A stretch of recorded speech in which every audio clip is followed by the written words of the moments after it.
Hello to the people of St. Andrews in Spokane, and hello to anybody else who might be joining us from wherever you might be. We are now in the throes of Eastertide. This is our first Sunday after Easter, or Easter 2. So I'm going to read the gospel passage for this week and offer up some comments and some thoughts on it. And then together as a community, we will do morning prayer on Zoom and have a chance to answer any questions or dive a little bit deeper into the text and maybe talk about what this season might offer for us in terms of opportunities to rethink or think about who we are as a church, and think about who we want to be as this pandemic continues to unfold and keep us in our homes until those orders are lifted, until things begin to change and we begin to come back together again as a community. The gospel reading is from the 20th chapter of John. The verses are 19 through 31. It begins with, "When it was evening on that day, the first day of the week, and the doors of the house where the disciples had met were locked for fear of the Jews, Jesus came and stood among them and said, 'Peace be with you.'"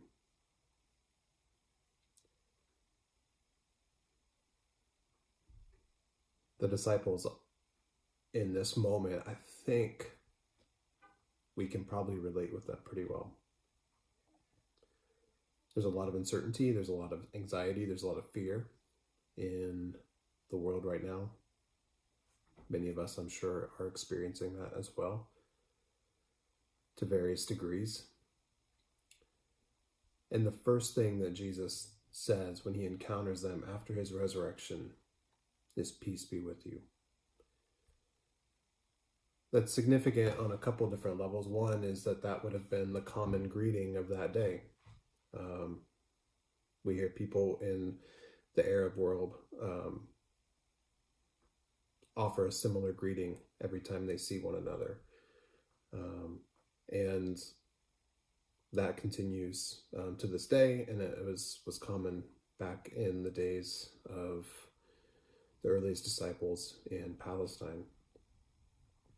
It's also significant because earlier in the Gospel of John, in the 14th chapter, Jesus begins his kind of farewell speech to his disciples, to his followers, and he says, "Peace I leave with you, my own peace I give to you." So for him to open with these words, he's calling to mind the memory of that final goodbye and reminding the disciples that he is offering them peace. And it's significant that he offers them peace in the midst of fear. The fear of the Jews is a challenging phrase, for sure. And maybe not what is so significant in that is the Jews part of it. It's the fear that the disciples felt. There's no indication whatsoever that they had any real reason to be afraid. But considering their rabbi had just been executed by the state, their association with him probably gave them reason to think they should be afraid. They might be looked at in a similar way as co-conspirators with Jesus in his radical message to overthrow the empire. And so they lock themselves away, and Jesus appears before them and says, "Peace be with you." And after he said this, he showed them his hands and his side. And then the disciples rejoiced when they saw the Lord. And Jesus said to them again, "Peace be with you. As the Father has sent me, so I send you." So their reaction changes from fear to excitement and being happy to see Jesus alive and in their midst. And again, he offers them peace. And I think maybe part of what Jesus is offering is a stabilizing effect. Don't be so fearful that you don't experience peace, and don't be so excited that you can't experience peace. Keep a kind of a steady mindset, because I'm sending you to do some work. You are going to have to leave these locked doors. You are going to have to go back out into the world, and you're going to have to offer peace to everyone else that you encounter: friends, family, strangers, enemies, Gentiles, eventually the whole world. I wonder for us, though we're uncertain about when we will come back together, when we will be able to really leave our homes and re-enter back into society, we don't know what that's going to look like, but we can be at peace. And we can have peace in the midst of the anxiety, because God is with us. Because when he said this, he breathed on them and said to them, "Receive the Holy Spirit. If you forgive the sins of any, they are forgiven. And if you retain the sins of any, they are retained." He breathes on them. This is the only time this phrase is uttered or written in the New Testament. He breathed on them. It conjures up memories of the second chapter of Genesis, where God breathed into Adam, when God breathed into the earthling that God had created. It also calls to mind the passage in Ezekiel, which we read not too long ago, where God breathed into the bones, the dry bones, the bones that had come together and had started to get ligaments and flesh on them again in Ezekiel's vision. And it says that God breathed into them. There's a sense in which we don't have life until we have God's breath within us. And until we are breathing the same air that God breathes into us, but we are not truly alive. This is part of, I think, what resurrection looks like. It's a new kind of life. It's a new creation. So when Jesus breathes into the disciples and breathes the Holy Spirit into them, he's essentially saying, "I'm giving you a new life." The same way that God gave Adam life, the same way that God gave the people of Israel life after exile. Peace be with you. This resurrection life of Jesus is about a new way of life. And it's at its root and at its core is, of course, love and forgiveness, as we see in this passage, but it's about peace. There's something about the resurrection that offers us peace and calls us to live with peace. And part of what I hope we begin to imagine in this time as we start to think, in our own state, the deaths from COVID-19 have, they say, have already started to come down from the plateau. There is, of course, the possibility and probably likelihood that there will be a second wave of this, and we'll have to figure that out. But there's a sense in which, like, we can maybe start thinking about what comes after the quarantine, what comes after the being locked in our homes. And we have the opportunity to have some imagination about what do we really think peace looks like in our lives and in the world. And I can't help but think about the way in which the earth has been able to take a breath and has been able to rest because we've rested.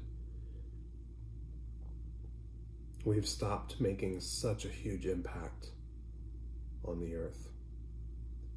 There's a sense in which I think maybe the earth is at peace a little bit right now. So what do we want that peace to look like? I offered up some ideas on that in my written reflection this week, things that we can maybe ponder. They're big ideas, I understand that. But we follow a rabbi who taught big ideas and called us to follow him as well.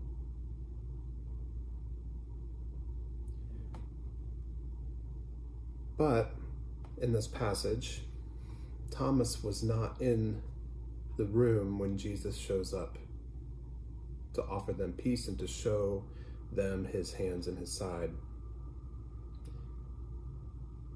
So the other disciples told Thomas, "We have seen the Lord." But he said to them, "Unless I see the mark of the nails in his hands and put my finger in the mark of the nails and my hand in his side, I will not believe." So a week later, the disciples are all together again in the house, and Thomas was with them. Although the doors were shut, Jesus came and stood among them and said, "Peace be with you." Again, the resurrection brings a life of peace. Then he said to Thomas, "Put your finger here and see my hands. Then reach out your hand and put it in my side. Do not doubt, but believe." This is a famous passage, and Thomas has this wonderful reputation of being the one who doubts the resurrection. I think it's a bad rap, and that's a whole different conversation. But I found it interesting as I was kind of reading in commentaries this week that this "do not doubt but believe," it's not as strong as this particular translation is. Some people have translated it. It's a sense of like stop disbelieving or hold off on your disbelieving.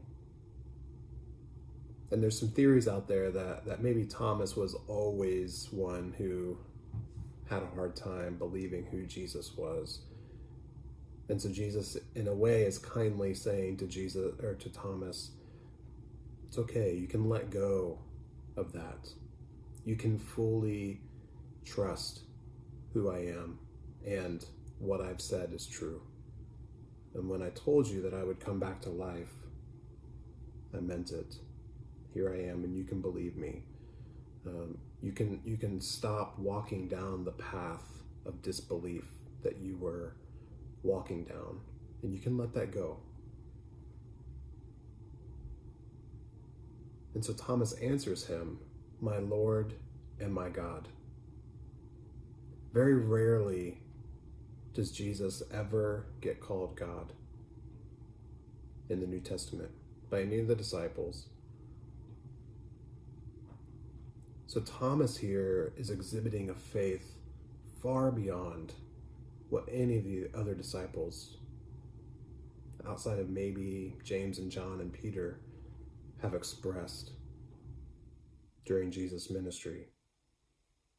This is a radical statement to associate Jesus as God.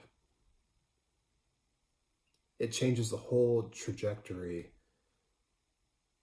of the disciples becoming the apostles and birthing the church. And Jesus said to him, "Have you believed because you have seen me?" The answer is yes, of course. And Jesus then simply says, "Blessed are those who have not seen and yet come to believe." In a way, I think Jesus is saying, now it's up to you to tell others about me, to offer others the peace that surpasses all understanding. Show them that it's possible. Tell them of my resurrection. Tell them that there is a better way, that there's a new way of life, and that there's a spirit that goes with you and will be with them. It ends with saying, now Jesus did many other signs in the presence of his disciples, which are not written in this book. But these are written so that you may come to believe that Jesus is the Messiah, the Son of God, and that through believing you may have life in his name. This addition and this ending to this passage is the transition that happens from when Thomas says, "My Lord and my God." Thomas's words change what we know about Jesus and what we believe about Jesus. That Jesus was the Son of God, that Jesus was the Messiah, which is why we follow him to this day. So I offer us a chance to just simply reflect and think about, what does peace really mean to us? What do we want a peaceful world to look like? And as the Father sent Jesus, so Jesus sent his disciples, which became the apostles, which birthed the church, which means we are in that lineage. So in a way, Jesus is still sending us. What does it look like for us to offer peace to the world? What does it look like for us to be called to share that peace with others? And how will we as a community do our part to bring peace into our homes, our church, our city, and ultimately the whole world? So peace be with you, as it was with the disciples locked away in their room, in their homes. Peace be with you as we continue to be at home, knowing that there will come a day when we will be back together again. We'll be able to see each other's hands. Eventually, there will probably be a day when we're able to hug again and shake hands at the peace. But until that, know that that peace resides in our hearts, in our minds, and also in our words and in our actions. Thanks be to God. Amen.